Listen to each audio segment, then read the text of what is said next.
कर्नाटक के हुबली से एक दिल दहला देने वाली घटना सामने आई है जिसने पूरे जिले को झकझोर कर रख दिया है।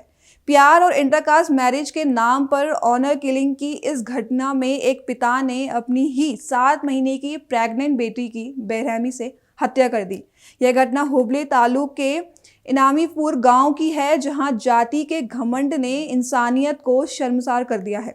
मृतका युवती की पहचान 19 वर्षीय मानिया पाटिल के रूप में हुई है। मानिया का गांव से ही दहिल समुदाय के युवक विवेकानंद से प्रेम संबंध था। परिवार के कड़े विरोध के बावजूद पुलिस की मौजूदगी में हुई सुलह पंचायत के बाद दोनों ने 7 महीने पहले शादी कर ली थी। जान के खतरे के चलते दोनों हावेरी जिले में रह रहे थे और 8 तारीख को अपने गांव लौटे थे। दरअसल रविवार शाम को मानिया के पिता वीरनागौड़ा पाटिल और उसके रिश्तेदारों ने घर में घुसकर कुल्हाड़ी और तलवार जैसे घातक हथियारों से दंपत्ति पर हमला कर दिया। हमले के दौरान मानिया को बचाने आए विवेकानंद और उसके माता पिता पर भी अंधाधुंध हमला किया गया।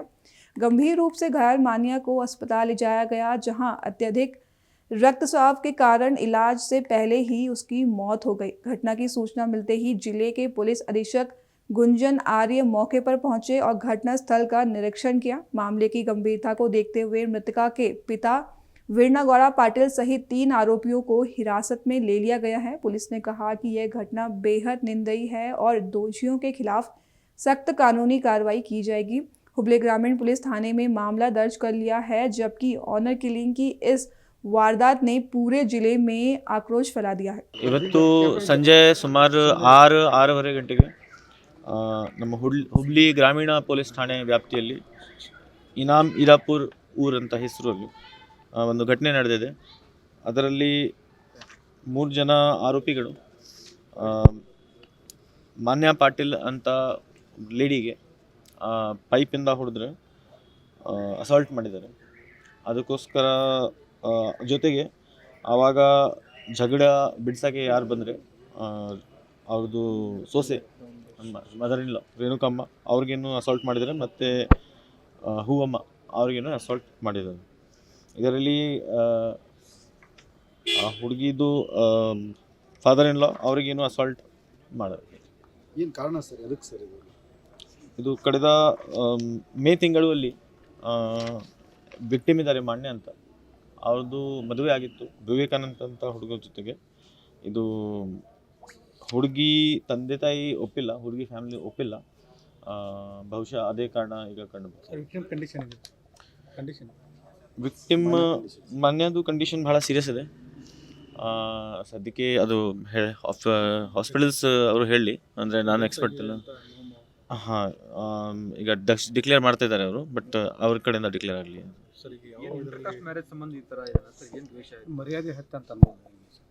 ನಾವೇ ಅದು ಸದ್ಯಕ್ಕೆ ನಾವೇ ತನಿಖೆ ಸ್ಟಾರ್ಟ್ ಮಾಡಿಬಿಡ್ತೀವಿ.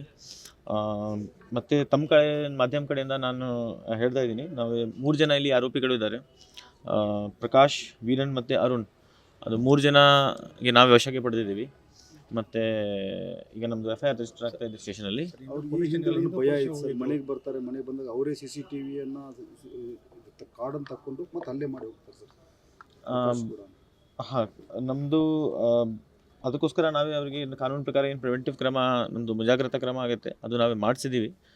ಇದು ಕೆಲವು 10-12 ದಿನ ಹಿಂದೆನೂ ಅವರು ಊರಿಗೆ ಬಂದಿದ್ದಾರೆ. ಅದಾದಮೇಲೆ ಈ ಥರ ಘಟನೆ ಆಗಿದೆ. ಆರೋಪಿ 3 ಜನ ವಶಕ್ಕೆ ಪಡೆದಿದ್ದೀವಿ, ಸಿಕ್ಯೂರ್ ಆಗಿದ್ದಾರೆ. ಪ್ರಕಾಶ್, ವೀರನ್ ಮತ್ತು ಅರುಣ್.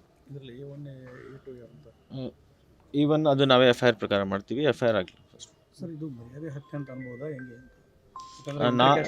ನಾವೇ ಸದ್ಯಕ್ಕೆ ಏನು ಹೇಳೋಕ್ಕೆ ಆಗಲ್ಲ, ನಾವೇ ತನಿಖೆ ಮಾಡ್ತೀವಿ. ತನಿಖೆ ಮಾಡಾದ್ಮೇಲೆ ಏನು ಬರುತ್ತೆ ಅದ್ರ ಪ್ರಕಾರ ಹೇಳ್ತೀವಿ. Thank you sir. ಯಾವಾಗ ಮದುವೆ ಆದರೂ A to Z ನೀನೇ ಹೇಳ್ಬೇಕು. ಅದೇ ಸರ್, ಅವರು ಕಾಲೇಜಿಂದ ಲವ್ ಮಾಡ್ತಿದ್ರು ಸರ್. ಸೊ ಮನ್ಯಾಗ ಒಂದಿಷ್ಟು ದಿನ ಹಂಗೆ ಗೊತ್ತಿಲ್ಲಂಗೆ ಮಾಡಿದ್ರು. ಆಮೇಲೆ ಮನ್ಯಾಗ 2 ಫ್ಯಾಮ್ಲಿಗೆ ಗೊತ್ತಾಯ್ತು ಸರ್.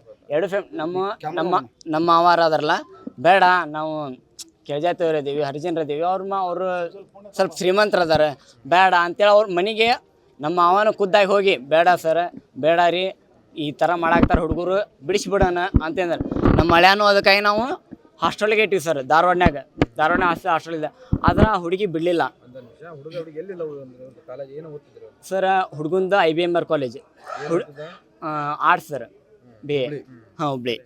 ಇದು ಹುಡುಗಿದ ಇದು ವರೂರು ಕಾಲೇಜ್ ಕಡೆ, ವರೂರು ಕಾಲೇಜ್.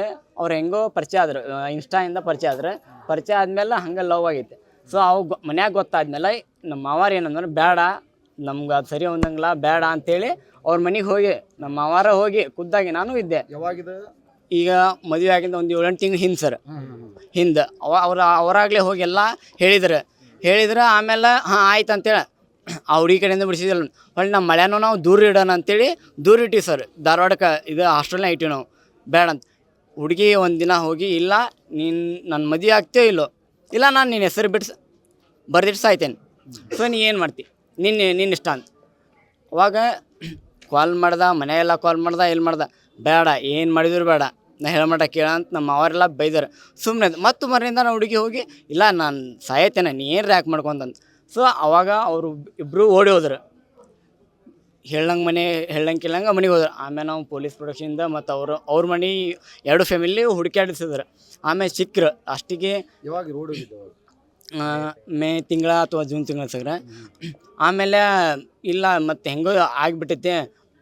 ಆಲ್ರೆಡಿ ಅವ್ರು ಮದುವೆ ಆಗಿದ್ರು ಸರ್, ಮದುವೆ ಆಗೇ ಬಂದಿದ್ದಾರೆ ಸರ್. So already ಆಗಿಬಿಟ್ಟೈತಿ. ಇವಾಗ ಪ್ರೊಡಕ್ಷನ್ ಅಷ್ಟೇ ಮಾಡ್ಬೇಕು. ತಪ್ಪಾಗ್ಬಿಟ್ಟೈತೆ ಸರ್, ತಪ್ಪಾಗ್ಬಿಟ್ಟು ಪ್ರೊಡಕ್ಷನ್ ಅಷ್ಟೇ ಮಾಡ್ಬೇಕಂತೇಳಿ ನಾವು ರಿಜಿಸ್ಟರ್ ಮ್ಯಾರೇಜ್ ಪೊಲೀಸ್ ಪ್ರೊಡಕ್ಷನ್ ಎಲ್ಲ ಕೇಳಿದ್ವಿ. ಸರಿ ಆಯ್ತಂತೆ. ಆಮೇಲೆ ಇವ್ರ ಮನೆಯವರೆಲ್ಲ ಇಲ್ಲ ಅವ್ರನ್ನ ಹೊಡಿತೀನಿ ನಾನು ಕಡಿತೀರಿ ಅವ್ರ ಮನೆಯನ್ನ ಸುಟ್ಬಿಡ್ತೀನಿ ಈ ಥರ ಎಲ್ಲ ಬೆದರಿಕೆ ಹಾಕಿದ್ರೆ. ಆಮೇಲೆ ನಾವು ಬೆದರಿಕೆ ಹಾಕಿದೆ. ಆಮೇಲೆ ಪೊಲೀಸ್ ಸ್ಟೇಷನ್ಗೆ ಬಂದು ಕಂಪ್ಲೇಂಟ್ ಕೊಡ್ತಿದ್ವಿ, ಎಲ್ಲ ಮಾಡ್ತಿದ್ವಿ. ಅದಕ್ಕಾಗಿ ನಾವು ಮನೆ ಕ್ಯಾಮ್ರಾ ಸತ್ಯಕ್ಕೆ ಹಾಕಿದ್ವಿ ಯಾರ ಬಂದ್ಗಿಂದಾರ ಅಂತೇಳಿ. ಇವತ್ತು ಅವರು ಕೆಲವೊಂದಿಷ್ಟು ಊರಾನ ಜನ ಅವ್ರ ಅಪ್ಪಾರು ಸುಮ್ಮನಿದ್ರು, ಇದು ಸುಮ್ಮನಿದ್ರು. ಕೆಲವೊಂದಿಷ್ಟು ಊರ ಜನ ಅವ್ರಿಗೆ ಪ್ರೋತ್ಸಾಹ ಮಾಡಿದ್ದಾರೆ. ಕೀಳು ಜಾತಿ ಹಂಗೆ ನಿನ್ನ ಇದು ಮಾಡಿಲ್ಲ ಮಗಳ ಮಾಡ್ಕೊಳೋಣ ಅವಂಗೇನು ಮಾಡತ್ತಿಲ್ಲ ಹೋಗಿ ಅವ್ರನ್ನ ಮನೆ ಸುಡು ಈ ಥರ ಅವ್ರಿಗೆ ಬೆಂಬಲಿಸಿದ್ದಾರೆ ಕೆಲವೊಂದಿಷ್ಟು ಜನ ಅವ್ರಿಗೆ. ಆಮೇಲೆ ನಿಮ್ಗೆ ಹೆಸರೆಲ್ಲ ಕೊಡ್ತೈತೆ ಅವ್ರು ಯಾರ್ಯಾರು ಏನೇನು ಅಂತೇಳಿ. ಅರ್ಧಕ್ಕರ್ಧ ಊರು ಇದನ್ನು ಸಪೋರ್ಟ್ ಮಾಡಿ ಅವ್ರನ್ನ ನಮ್ಮ ಇಡೀ ಫ್ಯಾಮಿಲಿನ ಕೊಲ್ಲಬೇಕಂತ ಪ್ರಯತ್ನ ಮಾಡಿದ್ವಿ. ಇವತ್ತು ಆತ ನಮ್ಮ ಅವಾಗ ಫಸ್ಟ್ ಎಕ್ಸ್ಚೇಂಜ್ ಮಾಡಿದರೆ ಆಮೇಲೆ ನಮ್ಮ ಹಳ್ಯಾರು ಇಬ್ಬರು ಹೊರಗೆ ಹೋದ್ರೆ ಪ್ಲ್ಯಾನ್ ಮಾಡಿ ನಮ್ಮ ನಾಗಮ್ಮ ಮತ್ತು ಆ ಹುಡುಗಿ ಮತ್ತು ನಮ್ಮ ಸಣ್ಣ ಹುಡುಗಿ ಸರ್, ಸಣ್ಣ 7 ವರ್ಷದ ಹುಡುಗಿ ಸರ್, ಆ ಹುಡುಗಿ ಸತ್ಯಕ್ಕೆ ಹೊಡೆದಾರ ಅವ್ರು. ಹೊಡೆದು ಹೆಂಗೆ ಬೇಕಂಗೆ ತಲೆಯೊಳಗೆ ಇದು ಮಾಡೋದು ಆ ಹುಡುಗಿ ಸತ್ಯಕ್ಕೆ ಕೊಂದೋಗಿದ್ದಾರೆ ಸರ್. ಲಾಸ್ಟಿಗೆ ನಾನು ಹೋಗೋತ್ತಂದ್ರೆ ಸ್ವಲ್ಪ ಜೀವ ಇತ್ತು. ಆಗಿಂದಾಗ ಸರ್ ಪೊಲೀಸರ ಸರ್ ಭಾಳ ಹೆಲ್ಪ್ ಮಾಡಿದ್ರು ನನಗೆ. ಆಗಿಂದ ಅವ್ರು ಪೊಲೀಸ್ ಇದ್ರಾಗ ಹಾಕೊಂಡ್ಬಂದಿವಿ ಮತ್ತು ಅದಾದಾರ್ಯಾಗನ ಅಮಲೋಷನ್ ಹಾಕೊಂಡು ಬಂದೀವಿ. ಸೊ ಆದರೂ ಉಳಿಲ್ಲ ನಮ್ಮ ತಂಗಿ. ಮನೆ ಡೆತ್ ಆಗಿದ್ದಾಳೆ ಈಗ, ಡೆತ್ ಆಗಿದೆ ಸರ್. ಸೊ ಇದು ವಿಷಯ ನಮ್ಮ ಮಳ್ಯಾಗ ಗೊತ್ತಿಲ್ಲ ಸರ್. ಏನು ಆಗ್ಬೇಕು ಈ ರೀತಿ ಆದರೆ ಏನು ಆಗ್ಬೇಕಂದ್ರೆ ಸರ್ ಅಲ್ಲ ಜಾತಿನ ಮುಖ್ಯನ ಸರ್ ಅಥವಾ ಜೀವ ಮುಖ್ಯನ? ಅಂದರೆ ಕೆಳಜಾತಿ ಇದ್ದವ್ರಿಗೇನು ಮರ್ಯಾದೆನಿಲ್ಲ, ಬದುಕೋ ಚಾನ್ಸೇ ಇಲ್ಲ. ಯಾಕೆ ಹಿಂಗೆ? ಊರಿಗೆ ಯಾವಾಗ ಬಂದಿದ್ರು? ಬೇರೆ ಎಲ್ಲೇ ಇದ್ರಂತಲ್ಲ, ಊರಿಗೆ ಯಾವಾಗ ಬಂದಿದ್ರು? ಯಾರು ಸರ್? ಇವರಿಬ್ಬರು ಮಾನ್ಯ ಮತ್ತು ವಿವೇಕಾನಂದ ಮಾನ್ಯ ಮದುವೆ ಆದಮೇಲೆ ಸರ್ ಬೇಡ ಅಂತೇಳಿ ಒಂದಿಷ್ಟು ದಿನ ದೂರ ಇಟ್ಟಿದ್ವಿ ಸರ್. ಇಲ್ಲ ಮನ್ಯಾಗ ಸ್ವಲ್ಪ ಅಪ್ಪ ಅವನ ವಿರುದ್ಧ ಹೋದ್ರಲ್ಲ, ಸೊ ನೀವು ಮೇನ್ ಡ್ರೈವ್ ಮಾಡ್ಕೊರಿ ಅಂತೇಳಿ ವಿರುದ್ಧ. ಹಾವೇರಿ ಕಡೆ ಸರ್, ಹಾವೇರಿ ಕಡೆ ಅಂತಿದ್ದಾರೆ. ಅಲ್ಲಿ ಅವ್ನು ಇಂಡಸ್ಟ್ರಿ ಒಳಗೇನೋ ಕೆಲಸ ಮಾಡ್ತಿದ್ದ, ಅಲ್ಲಿ ಅವ್ರು ಇದ್ರೆ. ಆಮೇಲೆ ದೂರ ಇದ್ರೆ ಇಲ್ಲ ಇವರು ಸ್ಟಾರ್ಟ್ ಮಾಡಿದ್ರು, ಇಲ್ಲ ನಾವು ಹುಡುಕ್ಸ್ತೀವಿ ಅವ್ರನ್ನೇನು ಮಾಡ್ದು ಅವ್ನಿಬ್ರು ಕೊಂದ ಬಿಡ್ತೀವಿ ಹಂಗೆ ಅಂತ. ಹೆತ್ತ ತಂದೆ ತಾಯಿ ಅಲ್ಲ ಸರ್, ಹೆತ್ತ ತಂದೆ ಅಲ್ಲ, ತಂದೆ ತಾಯಿ ಅಲ್ಲ. ಮತ್ತು ಇವರು ಪೊಲಿಟಿಷಿಯನ್ ಹೋಗಿ ಒಂದು ಇದು ಬರೆದು ಆಮೇಲೆ ಊರಿಗೆ ಕರ್ಕೊಂಬಂದರು. ಮೇ ಬಿ ಹಾಂ ಹಿಂಗೆ ಕರ್ಕೊಂಬಂದು ಸರ್. ಕರ್ಕೊಂಬಂದಿಂದ ಅವಾಗ ಇದು ಸ್ಟಾರ್ಟ್ ಆಯ್ತು. ಮತ್ತೆ ಅವ್ರದ್ದು ಮತ್ತೆ ಸ್ಟಾರ್ಟ್ ಮಾಡಿ ಸರ್, ಇಲ್ಲ ನಾವು ಹಂಗೆ ಮಾಡ್ತೀವಿ, ಊರ ಹೆಂಗೆ ಇದು ಬದುಕಲಿ ಹಂಗೆ ಏನು ಮಾಡ್ತಾರೆ ಅವರು ಈ ಥರ. ಎಲ್ಲಿ ಒಬ್ಬನ್ನ ಕಳ್ಸಕ್ಕೆ ಹೋಗಕ್ಕೆ ಹೆದರಿಕೆ, ಹಿಂದಿಂದ ಫಾಲೋ ಮಾಡೋದು, ಹಿಂದಿಂದ ಇಬ್ಬರು ನೋಡುವಂದು ಯಾರನ್ನು ಕಳ್ಸೋದು, ಎಲ್ಲಿ ಹೋಗ್ತಾನೆ ಅಲ್ಲೇ ಇದು ಮಾಡೋದು. ಇವತ್ತು ಸರ್, ಇವತ್ತು ಮೇ ಬಿ 5 ಗಂಟೆಗೆ ಸರ್. ನಾನು ಊರಲ್ಲಿ ಇದ್ದಿಲ್ಲ, ಧಾರವಾಡಕ್ಕೆ ಹೋಗಿದ್ದೆ. ಅಲ್ಲಿಂದ ನಾನು 5 ಗಂಟೆಗೆ ನಂಗೆ ಕಾಲ್ ಬಂತು, ಇಲ್ಲ ಮನೆಯವ್ರು ಎಲ್ಲರಿಗೂ ಹೊಡೆದಿದ್ದಾರೆ ಬಾ ಅಂತ. ನಾನು ಹೋಗೋಳೆ ಅಂದ್ರೆ ಮೊನ್ನೆ ರಕ್ತ ಫುಲ್ ಇದಾಗಿತ್ತು ಸರ್. ತಲ್ವಾರ್ ಸರ್, ಕೊಡ್ಲಿ, ಕುಡ್ಗೊಲ್ಲು ಈ ಥರ ಒಂದಿಷ್ಟು ಜನ ಬಂದಿದ್ದಾರೆ. ಬಂದವರು ಹೊಡೆದು ಹೋಗಿದ್ದಾರೆ. ಆಮೇಲೆ ನಂಗೆ ಏನು ತೋಚಿಲ್ಲ, ಅವ್ನ ಕರ್ಕೊಂಬಂದು ಹಂಗೆ ಪೊಲೀಸ್ ಇದರ ವ್ಯಾನ್ನಾಗ ಕರ್ಕೊಂಬಂದ್ವಿ. 5 ಜನ 7 ಜನ ಸರ್. ಹಾಂ ಸರ್, ಫಸ್ಟ್ CCTV ಅದು ಹೊಡೆದಾರ ಸರ್. ಹೊಡೆದಾದ್ಮೇಲೆ ಮನೆಯೊಳಗೆ ಹೋಗ್ಯದ. ಆ ಹೆಣ್ಣು ಹುಡುಗರು 2 ಬಾಗಿಲು ಹಾಕ್ಕೊಂಡಿದ್ದಾರೆ ಸರ್. ಬಾಗಿಲು ಹಾಕ್ಕೊಂಡಿದ್ದಾರೆ ಅಂದ್ರೆ ಜಾಡ್ಸಿ ಹೊತ್ತು ನಮ್ಮ ಇನ್ನೊಂದು ಸಣ್ಣ ಹುಡುಗಿ ಹೇಳ್ತಾರಂತೆ, ನಿನ್ನ ಜೀವಂತ ನಾನು ಬಿಟ್ಟನೆ ಅಂತ ತಿಳ್ಕೊ, ನೀ ಇದನ್ನೆಲ್ಲ ಸುದ್ದಿ ಮುಟ್ಸಕ್ಕೆ ಉಳಿಬೇಕಂತ ಬಿಟ್ಟನೆ ಅಂತ ಹೇಳ್ತಾನಂತವ್ರು. ನಿಮ್ಮ ಹೆಸರು ಬಸವರಾಜ್ ಸರ್. ಏನಾಗ ವಿವೇಕಾನಂದ ನಮ್ಮ ಮಾವ ಸರ್.